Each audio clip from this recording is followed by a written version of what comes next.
الشيطان الرجيم. الحمد لله الذي بنعمته تتم الصالحات. Segala puji bagi Allah Jalla Jalaluh yang karena nikmatnya kebaikan-kebaikan menjadi sempurna. Hari ini kita berkumpul di tempat ini tanggal 11 Muharram 1442 Hijriah. Itu karena Allah yang maha baik sama kita. Kalau bukan karena kebaikan Allah, tidak mungkin kita dapat menyaksikan kedua mempelai yang telah melaksanakan ijab qabulnya, yang hari ini kedatangan kita hanya sekedar untuk mendoakan dia. Barakallahu lakuma wa baraka alaikuma wa jama'a bainakuma fi khair. Allahumma salli wa sallim wa zid wa barik wa an'im ala sayyidina wa maulana Muhammadin wa ala alihi wa ashabihi wa man tabi'ahum bi ihsanin ila yaumiddin.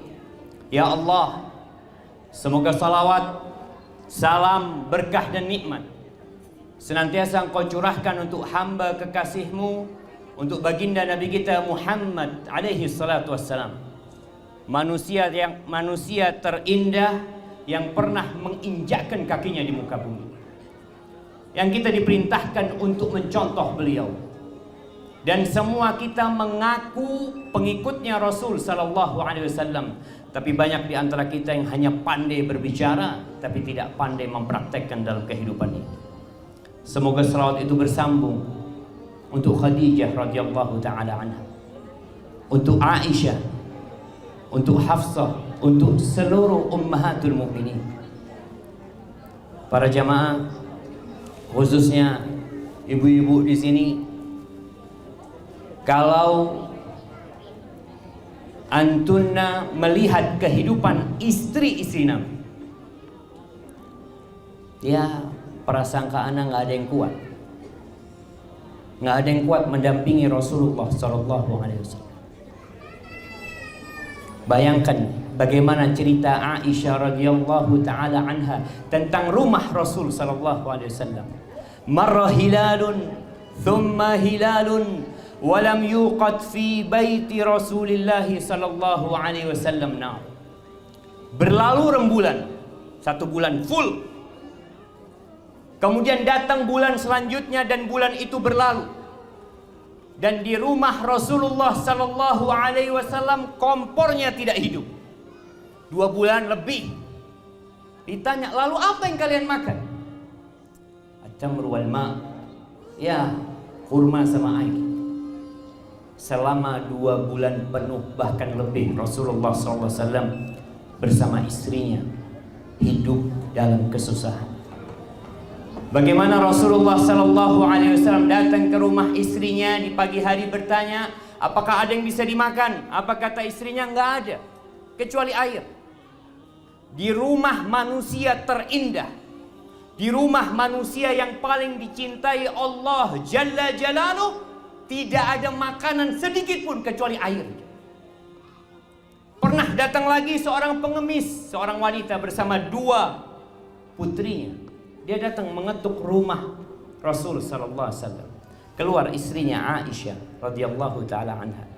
Dilihat nih perempuan. Aisyah masuk ke rumahnya cari makanan, ternyata yang ada hanya 3 butir kurma. Di rumah Nabi Muhammad sallallahu alaihi wasallam hanya 3 butir kurma. Sedangkan di rumah kita melihat berbagai banyak makanan di rumah kita, tapi kita tidak pandai bersyukur kepada Allah Subhanahu wa taala. Maka semoga selawat itu bersambung untuk seluruh istri-istri Nabi, untuk putra-putri Nabi, untuk Fatimah khususnya radhiyallahu taala anha.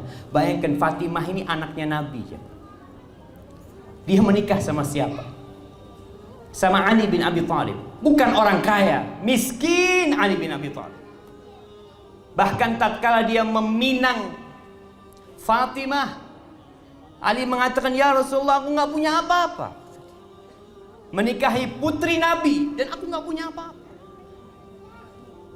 Kata Rasul sallallahu alaihi wasallam, Ali, bukankah baju besimu ada? Iya. Ya udah, itu jadikan mahar buat Fatimah. Bagaimana perjuangan istri Nabi? Kalau tadi kita melihat istri Nabi, sekarang putri Nabi Fatimah radhiyallahu taala anha. Dia punya putra pertama, namanya sama dengan nama pengantin kita, Hasan bin Ali. Punya anak Hasan. Ya, baru selesai nifas, 1 kali datang bulan, hamil lagi.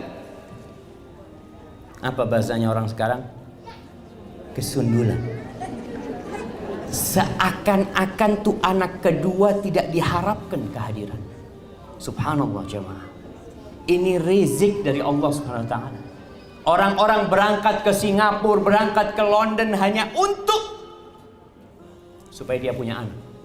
Allah kasih anak cepet, susah ibunya. Kadang-kadang yang dimarahi suaminya. Ini gimana anaknya bang? Ini nggak apa-apa, ada suaminya, ada bapaknya. Nih punya anak kedua namanya Husain. Namanya orang miskin, nggak mungkin punya pembantu. Nggak punya pembantu Fatimah. Bayangkan nih, perempuan-perempuan yang kadang-kala menikah merasa capek dengan pekerjaan rumah, lalu dia meminta kepada suaminya, aku perlu pembantu.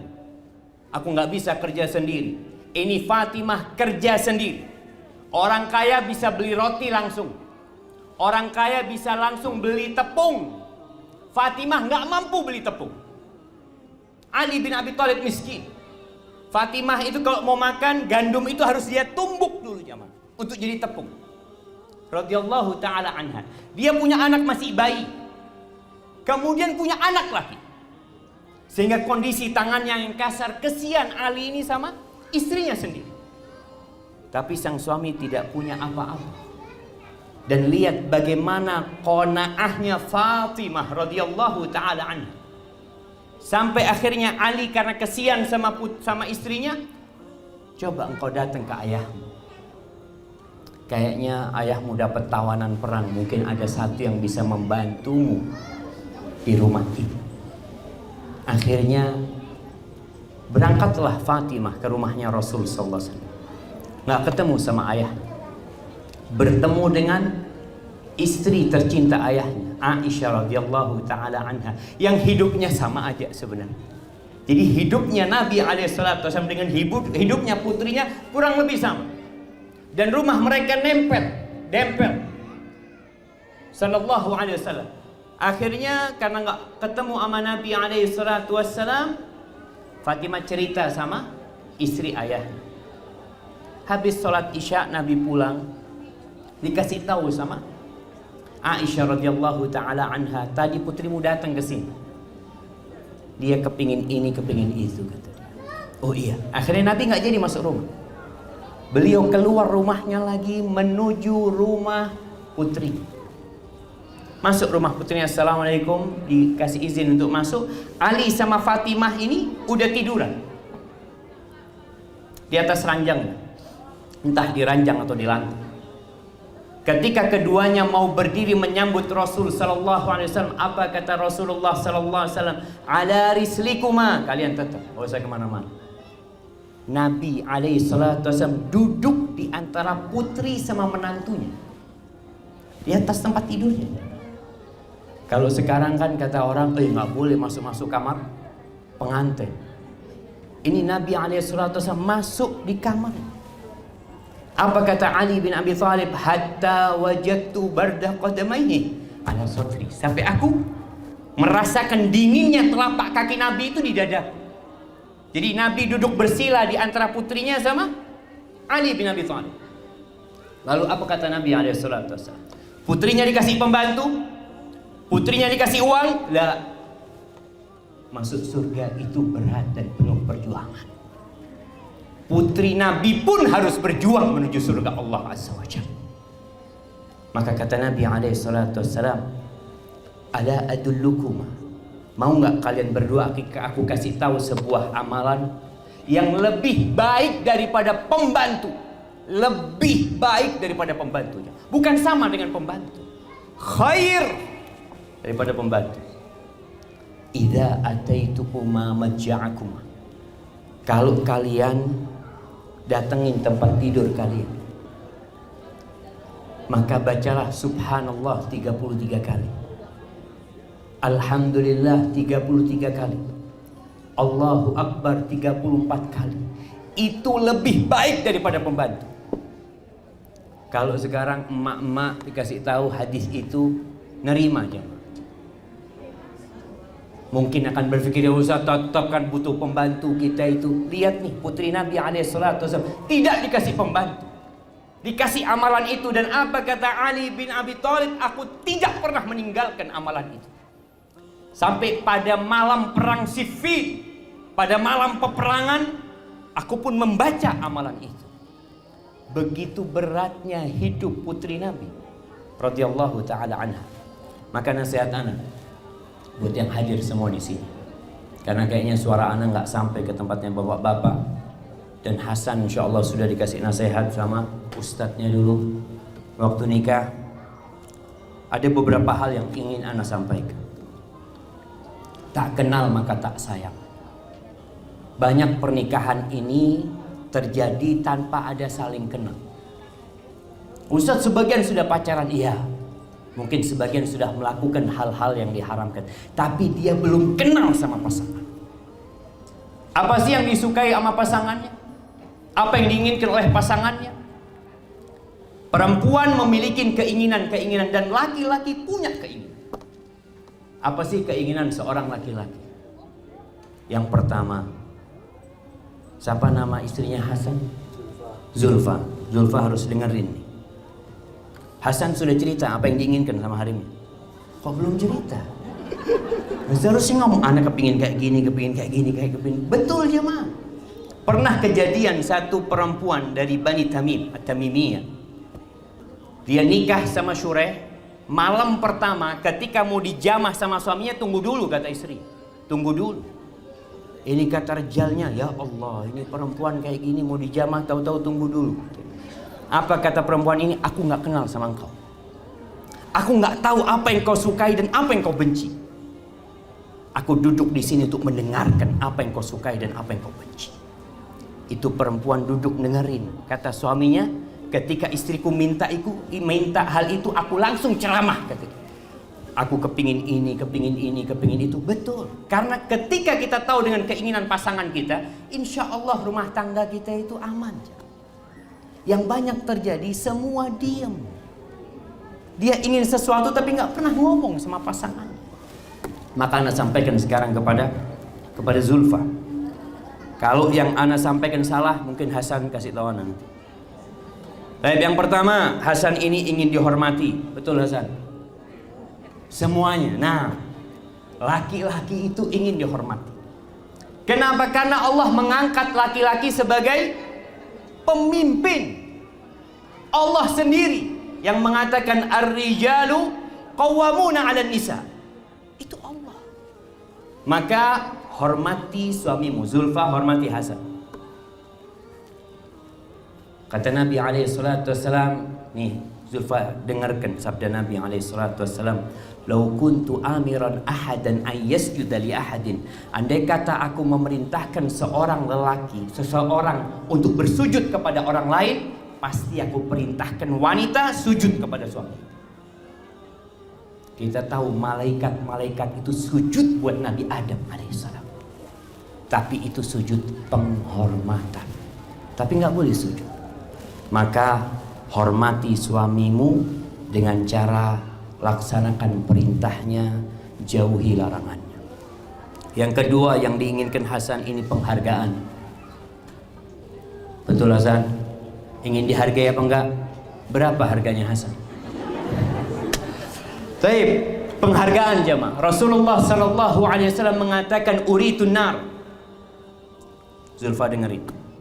Ditampakkan kepada aku, kata Nabi alaihi salatu wasallam, neraka. Fa idza aktsaru ahlihan nisa. Ternyata kebanyakan penghuni neraka itu wanita. Lalu ada yang bertanya, walima ya Rasulullah, kenapa kok banyak masuk neraka perempuan itu? Yakfurnal ashir wa yakfurnal ihsan. Perempuan itu tabiatnya gak menghargai suaminya, tidak pandai berterima kasih sama suaminya. Sampai-sampai Nabi SAW memberikan contoh, kalau engkau berbuat baik kepada istrimu 1 tahun berbuat baik, tapi namanya manusia punya salah sama istrinya, lalu engkau melakukan kesalahan, perempuan itu tabiatnya kalau nggak dirubah, dia akan mengatakan, ma ra'aitu minka khairan qad, aku nggak pernah melihat engkau berbuat baik sama aku. Engkau tidak pernah membahagiakan aku gara-gara 1 kesalahan. Maka tolong Zulfa ingat, suami Zulfa ini manusia biasa. Dia punya banyak kesalahan, tapi hargai dia. Apapun yang dia bawa ke rumahnya, maka katakan syukran, jazakumullahu khairan. Tapi yang ketiga, Hasan ini ingin didampingi. Untuk itu dia datang menikahi Zulfa, karena dia butuh pendamping dalam kehidupannya. Bagaimana Aisyah radhiyallahu taala anha selalu hadir mendampingi Nabi alaihissalam. Makan didampingi. Sampai-sampai Aisyah mendampingi Rasulullah SAW ketika mandi, didampingi. Biasanya itu pengantin baru, lewis lawas dak ono. Pernah ada satu jamaah cerita, dia lagi dikasih makan sama istrinya. Kasih makan, lalu ditinggal sama istrinya karena istrinya mau nonton sinetron. Apa kata suaminya? Dah mari, saya benih kucing, saya bukan kucing dikasih makan terus ditinggal. Ini kadangkala perempuan melakukan itu. Suaminya dikasih makan, terus dia punya sohib, punya tamu, jangan, tamunya suruh pulang, suruh pergi dulu, atau dia sabar, tunggu dulu, suamiku lagi makan, damping. Ingat, suami Hasan bukan kucing, jangan dikasih makan terus ditinggal. Nah, kemudian yang keempat, laki-laki itu suka sama yang indah-indah. Oleh karena itu Rasulullah SAW ketika ditanya siapakah wanita yang paling indah, yang paling baik di muka bumi ini, apa kata Rasulullah SAW? Allati idza nadarta ilaiha saratka, yang kalau engkau memandang kepada istrimu, istrimu membuat hatimu jadi tentram. Maka ingat, nih buat ummi-ummi ya, bukan buat ummi-ummi, buat semuanya lah. Itu suami udah capek keluar rumah, usahakan masuk rumah dia melihat sesuatu yang indah. Kadangkala harim-harim ini jadi cantik kalau keluar rumah. Sampai ada cerita jamaah Surabaya, dia jalan kaki, ada satu harim naik becak, ketawa-ketawa sama rejalnya. Sopo iki? Loh, bojone Dewi ternyata jamaah. Karena kalau di rumah rembes, pakai daster apa semuanya. Tapi kalau keluar rumah, Masya Allah, semua dia pakai. Ingat, nih Hasan ingin melihat keindahan di dalam rumah. Jadilah engkau indah di dalam rumah. Biasanya ibu-ibu ini keluar rumah cantik, sampai rumah digusel rapi. Jadi kata suaminya, engkau bersolek untuk aku apa untuk orang? Semoga ibu-ibu bisa mengambil pesan ini. Kemudian yang kelima, Hasan ini suka sama suara yang lembut-lembut, yang manja-manja. Makanya Zulfa kalau ngomong sama Hasan jangan keras-keras. Betul Hasan? Betul Banda? Iya, oh iya kata Hasan. Perempuan itu kalau ngomong sama orang laki yang bukan mahram dia, yang bukan suami dia, nggak boleh berlemah lembut. Bahkan Allah mengatakan Jalla Jalaluhu fala takhba'na bil qaul. Ini para perempuan, kalau engkau belanja, nawar, kadangkala suaranya lemah lembut ya, sama suaminya nggak kayak gitu. Kalau engkau ngomong sama orang, jangan berlemah lembut, yang tegas ngomong. Tapi kalau sama suami sendiri, katakan sami'na wa ata'na. Jadi Zulfa jangan pernah mengatakan tidak pada Hasan. Sampai kata Nabi SAW, kalau ada seorang perempuan dipanggil suaminya, dulu dia naik onta, Suaminya dari depan pintu panggil istri, di sini. Fal tujibhu, kata Nabi SAW, turun dari ontanya jawab suami. Kalaupun perempuan ada yang bekerja lalu dia naik motornya, suaminya ngomong sini, maka katakan Zulfa sami'na wa ata'na. Nanti dipecat dari tempat kerjaannya nggak apa-apa, yang penting tidak dipecat jadi istrinya Hasan. Barakallahu fikum. Kemudian yang diinginkan oleh Hasan ini juga dukungan dan motivasi. Menikah dengan seorang wanita, harapannya perempuan ini mendukung dia, memotivasi dia. Untuk kemana? Untuk ke satu tempat yang paling indah, untuk menuju surga Allah Subhanahu wa ta'ala. Tolong kalau Hasan ketiduran sholat, bangunin Hasan. Nabi SAW ketika berbincang tentang romantisme, kita kalau bicara romantis, bulan madu kemana, ke sana, lah. Kata Nabi SAW, rahimallahu rajulan, Allah merahmati seorang laki-laki yang bangun malam, kemudian dia bangunkan istrinya untuk sholat malam. Begitu pula Allah merahmati seorang perempuan yang bangun malam, kemudian dia sholat, selesai sholat dia bangunkan suaminya. Kalau suaminya nggak mau bangun, diambilkan air, dipercikkan air di wajahnya, lalu dia sholat. Ini romantis yang akan mengantarkan ke surga Allah Subhanahu wa ta'ala. Kemudian yang terakhir, masih banyak sebenarnya, tapi nanti bisa dilanjutkan. Yang diinginkan Hasan ini adalah cinta. Kalau suatu hari Zulfa cintanya pudar sama Hasan, lalu Hasan tanya, Zulfa masih senang sama Hasan? Katakan kepada Hasan, walaupun haram, walaupun bohong, nah nggak ada laki-laki lain di hatiku kecuali engkau. Jadi jamaah, para wanita, kalau ditanya sama suaminya masih senang sama aku, katakan senang, walaupun sudah mulai tidak suka. Karena ada perempuan-perempuan yang Masya Allah, ya hanu senang sama suami. Ada satu kejadian, seorang perempuan ini meninggal suami, lalu didatangin sama sahib-sahibnya. Jadi Allah, kesian engkau ya meninggal suamimu. Apa? Alhamdulillah wis mati, ruwet ngurusin lanang itu. Sebenarnya dia itu udah capek ngurusin suaminya, tapi dia pandai menyembunyikan hal itu. Maka tumbuhkan cinta dan kasih sayang. Kalaupun nggak tumbuh, tetap katakan cinta walaupun itu kebohongan. Karena di antara kebohongan yang diperbolehkan adalah kebohongan suami sama istrinya, istri sama suaminya dalam rayu-merayu. Hadza wallahu a'lam bishawab. Adapun buat Hasan, nanti antara ana sama Hasan yang akan kasih nasihat Hasan jemaah. Subhanakallahumma wa bihamdika asyhadu an la ilaha illa anta astaghfiruka wa atubu ilaik. Assalamualaikum warahmatullahi